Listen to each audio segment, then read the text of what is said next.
Hello guys, কেমন আছো সবাই? আশা করছি সবাই ভালো আছো। আমিও খুব ভালো আছি। তো আজ যাচ্ছি এক জায়গা, এই জায়গাটা হচ্ছে আমার বন্ধু।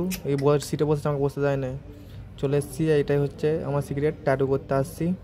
দেখলাম আমার ট্যাটু করাটা স্টার্ট হয়ে গেছে। যার ট্যাটু করার শখ আছে একটু সবাই বলবে, আমি জানিয়ে দেবো কেমন লাগে। আমার ট্যাটু করা লাস্ট ফিনিশিংয়ে চলে এসেছে। বেশি বড় ভিডিও করছি নি, ছোটো করেই করছি। ভালো লাগলে লাইক, কমেন্ট, শেয়ার আর সাবস্ক্রাইব করে দেবে। আশা করছি ভালোই লাগবে। লাস্ট ফিনিশিং দেখে নাও কেমন লাগছে। জানি না এই ফর্মটা কী দিচ্ছে, এই ফর্মটা আমি জানি না কী দিচ্ছে। তো দেখে নাও সবাই, কেউ যদি জানো একটু কমেন্ট করে জানিয়ে দেবে।